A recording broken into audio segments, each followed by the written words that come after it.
Bonjour à tous, j'espère que vous allez bien. Je vous retrouve aujourd'hui dans une nouvelle vidéo pour vous parler de mon deuxième trimestre de grossesse. J'ai filmé la vidéo de mon premier trimestre de grossesse. Si vous ne l'avez pas encore vue, je vous invite à aller la voir. Je vous la mets dans le petit i juste ici ou juste ici, je sais jamais où il se trouve. Je me fais toujours avoir au montage. Donc là, ça fait quelques semaines que je suis déjà rentrée dans mon troisième trimestre. Un troisième trimestre qui s'avère encore être bien différent du deuxième et du premier. Donc voilà, du coup je vais vous expliquer un petit peu tous les symptômes que j'ai pu avoir tout au long de ces 3 derniers mois. Je vais vous expliquer tout ce qui s'est passé pour moi, comment je l'ai ressenti, etc. Donc comme d'habitude, j'ai mes petites notes, j'ai tout noté parce que je sais très bien que sinon je vais oublier, quoique c'est des choses qu'on n'oublie pas, mais j'ai tout noté pour être bien sûre de tout vous dire, etc. Donc pour commencer, je peux vous dire que le deuxième trimestre a été bien différent du premier pour moi. Le premier s'était plutôt bien passé, j'avais pas eu trop de problèmes, etc. À part les douleurs voilà, dues à l'étirement des ligaments en tout début de grossesse les premières semaines, comme je vous l'ai expliqué dans la vidéo du premier trimestre. Sinon j'ai pas eu de symptômes vraiment très désagréables, j'ai eu quelques nausées mais c'était vraiment très minime. Donc du coup voilà, je peux pas dire que j'ai passé un premier trimestre difficile comparé à certaines femmes qui justement ont un premier trimestre vraiment très difficile et le deuxième c'est là où tout s'arrange. Moi ça a été un petit peu l'inverse, alors après je vais pas dire que j'ai vécu non plus l'enfer, mais voilà, psychologiquement c'était moins facile, dû aussi au fait que je sois à la maison, que je ne travaille plus depuis le premier confinement. Donc du coup voilà, ça a été un petit peu... Hello! Évidemment. Bon bah. Je crois que Lulu va faire la vidéo avec moi. Voilà, je disais que certaines femmes avaient des premiers trimestres plus difficiles et dès qu'elles arrivaient au deuxième trimestre c'était beaucoup plus simple. Voilà, elles étaient moins fatiguées, elles avaient moins de nausées, etc. Moi ça a été un petit peu l'inverse, donc du coup je vais essayer de tout vous expliquer dans la vidéo. Donc en fait je vais catégoriser la vidéo en deux parties, je pense que ça va être beaucoup plus simple pour m'y retrouver facilement. Donc dans un premier temps je vais commencer par les points positifs de ce deuxième trimestre et dans un deuxième temps je vais vous parler des points négatifs du deuxième trimestre. Donc évidemment dans les points positifs, même si moi ça m'est arrivé quand même très tôt, au deuxième trimestre on voit vraiment son corps changer, donc ça c'est vraiment quelque chose qui est chouette parce que le ventre commence vraiment à s'arrondir, même si c'était arrondi déjà au début milieu du premier trimestre, j'ai eu du ventre très tôt, mais là on pouvait, les gens en face de moi pouvaient commencer à se rendre compte que j'étais enceinte, etc. Et du coup c'est vrai que c'est toujours agréable, on peut pas le nier, voilà. Et puis voilà, c'est toujours agréable de voir son ventre pousser. Ça veut dire que l'enfant grandit aussi très bien et que voilà, du coup ça c'était vraiment un point qui était très chouette. Alors en parlant du ventre aussi, moi c'est quelque chose qui m'a plutôt surprise, je sais pas pourquoi, mais moi et mon mari d'ailleurs, mais en gros j'ai eu le ventre donc du coup qui a vraiment poussé plus au deuxième trimestre évidemment, et du coup le nombril aussi et ça en fait c'était vraiment très très bizarre, vraiment très étrange. Je sais pas, vraiment le nombril qui ressortait vraiment très très fort, et du coup c'est vrai que ça nous a toujours un petit peu surpris. Ensuite évidemment le point je pense le plus important du deuxième trimestre, c'est que on sent bouger le bébé en fait. Moi je l'ai ressenti très tôt, je l'ai ressenti je crois à la 16e semaine il me semble, et je l'ai senti déjà très très bien. Donc c'est à dire que au début c'était comme des petites bulles, et après c'était plutôt voilà des coups, etc. Ensuite on pouvait voir le ventre bouger. Après pour le papa ça a été un petit peu plus long, mais en tout cas voilà, en plus c'est arrivé quand on était en lune de miel en Corse, donc du coup c'était vraiment génial. Et puis là du coup depuis je le sens vraiment bouger, vraiment plus, mon mari aussi, donc ça c'est vraiment très très chouette. En fait ça permet de tisser un lien je trouve avec son enfant. Je sais qu'au moment je mets aussi de l'huile vous savez pour éviter les vergetures, etc.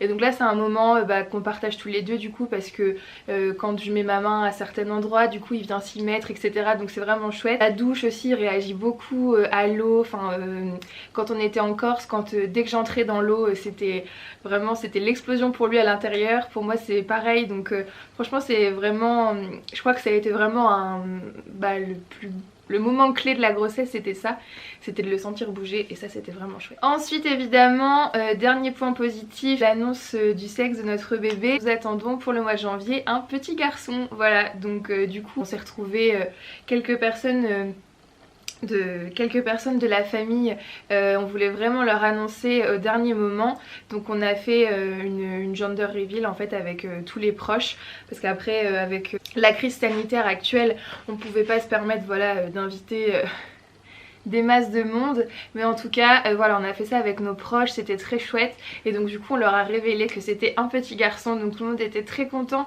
Nous c'était notre premier enfant, donc concrètement on s'en fichait un peu que ce soit une fille ou un garçon. Moi j'avoue que je me projetais plus avec une petite fille, je sais pas pourquoi, je m'imaginais plus m'occuper d'une petite fille, et finalement quand j'ai appris que c'était un garçon, bah du coup c'était une... comme si c'était une surprise et que du coup j'y avais pas du tout pensé entre guillemets, et maintenant qu'on sait qu'on attend un petit garçon, voilà, que j'ai acheté déjà toutes ses affaires etc, je me vois plus du tout, enfin je me projette plus du tout avec une petite fille, enfin vraiment en fait pour nous comme c'est le premier on s'en fichait royal de savoir si c'était une fille ou un garçon. Évidemment le point positif aussi, enfin ça je le mets avec l'annonce du sexe du bébé, c'est que évidemment quand on a su que c'était un petit garçon, bah on a pu vraiment se lâcher, acheter beaucoup de vêtements etc. Là c'est pareil, nos proches nous ont offert beaucoup de choses parce que c'est pas facile, pour nous ça va, on a acheté des choses non genrées, mais je pense que pour les proches autour c'est pas facile d'acheter des vêtements si on sait pas si c'est un garçon ou une fille. Donc là du coup ça a un peu lâché tout le monde et tout le monde voilà a commencé à acheter des petites choses. Je pense que ça a fait très plaisir aux mamies, enfin même nous etc. Donc franchement c'est très très chouette. Donc ça c'est vraiment un point positif aussi, c'est de pouvoir commencer en fait le cheminement vers vers la naissance en fait, parce que ça fait, tout ça ça fait partie du processus de la grossesse, commencer à acheter les vêtements, commencer à acheter tout ce qui est puériculture etc, commencer à penser à la chambre, à faire la chambre, à décorer la chambre. Du coup ça a vraiment été un point positif lié à l'annonce de... Donc ensuite on va parler des points négatifs du coup de ce deuxième trimestre. Donc pour ma part ça a été difficile moralement, parce que comme je vous l'expliquais dans la vidéo du premier trimestre, je ne travaille plus depuis mi-avril, donc c'est à peu près le moment où je suis tombée enceinte, et donc du coup c'est vrai que pour moi c'est très compliqué d'être toute seule à la maison la journée etc. Moi mon mari travaille, il rentre pas très tard, mais en tout cas c'est vraiment pas facile pour moi d'être toute seule à la maison. En plus il y a eu toute cette période de confinement etc, même quand on n'était plus confiné, je m'amusais pas non plus à aller dans les magasins ou traîner ou quoi que ce soit, parce que voilà je suis plus toute seule maintenant, donc si je prends des risques bah je les prends pour nous deux, donc pour moi et le bébé, donc du coup voilà je faisais vraiment attention, je restais à la maison etc. Et en fait ça c'est un mode de vie qui ne me convient pas du tout, même si voilà il y en a qui apprécient être chez eux etc. Moi j'aime bien être seule de temps en temps. Mais voilà j'adore travailler, j'adore être avec des gens toute la journée, surtout que juste avant d'arrêter de travailler voilà à cause du Covid, voilà j'avais un travail qui me convenait tout à fait, j'avais des collègues, c'était des amis, donc du coup c'est vraiment très compliqué de me retrouver voilà à la maison toute seule. Moralement ça a été très difficile. Bon là je suis déjà rentrée dans mon 3e trimestre à l'heure où je vous parle, et on a été reconfinés aussi à l'heure où je vous parle, et du coup ça va être très compliqué aussi parce que voilà c'est difficile, on peut pas voir notre famille. Moi je suis en fin de grossesse, donc je vais pas, enfin voilà on peut pas voir la famille comme on veut, c'est pas facile. On fait la chambre donc on a des choses à acheter mais on peut pas, enfin en fait ça a été une année vraiment très particulière pour tout le monde, enceinte ou pas enceinte d'ailleurs, mais c'est vrai que pour moi ça a été très difficile. J'aurais pu reprendre le travail. J'ai appris que mon congé maternité commençait seulement début décembre. J'avais demandé voilà à mon médecin s'il était possible de reprendre le travail de septembre à décembre. Elle m'a dit que clairement au vu de la situation sanitaire actuelle, et en plus moi comme j'ai quelques petits soucis voilà cardio etc, du coup elle m'a plutôt conseillé voilà de rester à la maison, de profiter de ma grossesse etc. Mais moi je dirais que c'était, enfin pour moi en tout cas assez compliqué. Il y a vraiment des phases très compliquées Et voilà, c'est difficile à gérer. Après je sais qu'il y en a qui sont pires que moi, il y a des mamans qui sont alitées, soit en début de grossesse ou soit après ou quoi que ce soit. Franchement je leur tire mon chapeau parce que voilà, enfin moi je peux bouger mais juste dans la maison et c'est déjà terrible, donc voilà. Donc sinon, on va recentrer un petit peu sur les différents points. Là je voulais vraiment vous parler de mon état global moralement. Ça, en tout début de deuxième trimestre, Dieu merci ça n'a pas duré très longtemps. Mais les nausées, j'en ai eu vraiment pas mal au début de deuxième trimestre. Je sais pas pourquoi, mais en gros, le matin j'étais vite très écœurée. Enfin voilà, c'était vraiment matinal hein, pour le coup. Mais tout ce qui était odeur de nourriture ou autre, c'était vraiment une catastrophe. Et donc du coup j'avais beaucoup de nausées et du coup s'en suivaient les vomissements qui allaient avec. Ensuite évidemment qui dit deuxième trimestre dit un flux sanguin beaucoup plus important et donc beaucoup plus de saignements. En fait je vous parle de ça parce que pour moi ça a été, c'est vraiment pénible hein, parce que c'est encore le cas. Si je me brosse les dents par exemple, je suis sûre de saigner abondamment au niveau de la bouche. C'est vraiment génial. En fait je pense que voilà, enfin ça c'est très connu aussi hein, mais du coup j'ai les gencives beaucoup plus fragiles, il y a beaucoup plus de sang qui circule etc. Donc du coup je saigne automatiquement à chaque fois que je me brosse les dents. Et quand je dis je saigne c'est pas genre un tout petit peu, c'est vraiment genre le dentifrice après il est rouge. Vraiment je suis désolée hein, c'est dégueulasse mais c'est la vérité. C'est vraiment, vraiment relou. Ensuite évidemment un autre point aussi absolument génial qui est arrivé au deuxième trimestre, mais je pense qu'il arrive à toutes les femmes qui sont enceintes. Mais évidemment qui dit ventre plus important dit vision moins importante aussi vers le bas de son corps.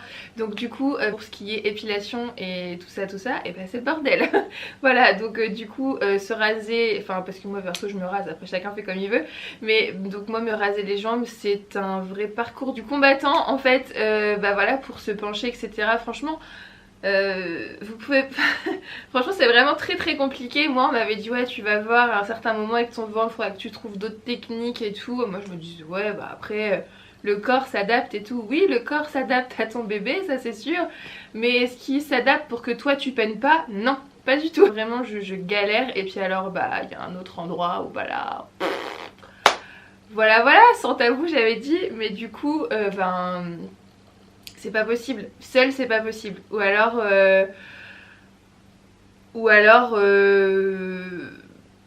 il va se produire une catastrophe. Mais du coup c'est pas possible non plus. Donc voilà, ça c'est un petit peu aussi les aspects beaucoup moins faciles de la grossesse en fait pour une femme. C'est qu'il faut se mettre en tête que pendant, bon pas 9 mois parce que le premier trimestre ça va, tout ça on peut gérer. Mais en tout cas pendant les deux derniers trimestres on ne peut plus prendre soin de soi comme on le fait d'habitude. Et donc du coup ça laisse un peu la femme que vous êtes passer à la trappe. C'est à dire que en fait comme des fois j'en discute avec mon mari et comme il me dit mais tu te rends compte, tu portes la vie justement, c'est pour une femme il n'y a rien de plus beau etc. Je suis complètement d'accord avec lui et avec ça d'ailleurs, parce que voilà on peut pas être plus femme que quand on porte un enfant, ça c'est sûr. Mais moi qui suis très féminine, qui aime bien prendre soin de moi etc, c'est très difficile de voir son corps changer parce qu'il n'y a pas que le ventre en fait qui grossit, et de se dire bah oui tous ces kilos là après faut les perdre parce que voilà je reste une femme, je suis pas toute seule, on a toujours envie de plaire à son conjoint, mari, copain, c'est tout ce qu'on veut. Donc du coup c'est vraiment pas une période facile. Et du coup ça fait partie des ennuis de la grossesse quoi. Et voilà, c'est pas facile. Donc, ensuite évidemment au deuxième trimestre, donc ça c'était plus vers la fin, je dirais les 3 dernières semaines de mon deuxième trimestre, j'ai commencé à savoir ce que c'est que des contractions. Voilà, donc ça j'en fais plutôt la nuit d'ailleurs. Parce que c'est plus amusant, comme ça te réveille et tout, c'est sympa. Donc du coup voilà, donc après c'est pas des grosses contractions, ça dure pas très longtemps, c'est largement supportable franchement. Voilà, je sais très bien que c'est pas des contractions de travail, mais ça arrive arrive très souvent, c'est normal, mais j'avoue que c'est chiant parce que moi du coup ça me réveille la nuit, ça fait quand même, voilà, ça gêne quoi, c'est pas insurmontable mais c'est gênant. Donc du coup évidemment qui dit contraction dit insomnie, d'ailleurs pas du tout, enfin pas dû uniquement aux contractions, mais quand même un peu. Donc déjà insomnie parce que envie d'aller aux toilettes tout le temps. La nuit, enfin plutôt début du deuxième trimestre là pour le coup, fallait que je me réveille ouais, peut-être 1 à 2 fois par nuit pour aller aux toilettes, donc ça me coupait un peu dans mon sommeil. Et moi une fois que je suis réveillée, c'est un peu compliqué pour me rendormir, surtout en étant enceinte.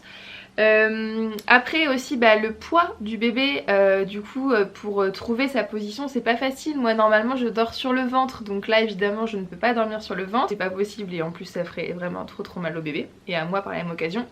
Donc du coup je me mets sur le côté avec, vous savez, la technique une jambe repliée un peu en PLS en fait, hein, clairement on est en PLS.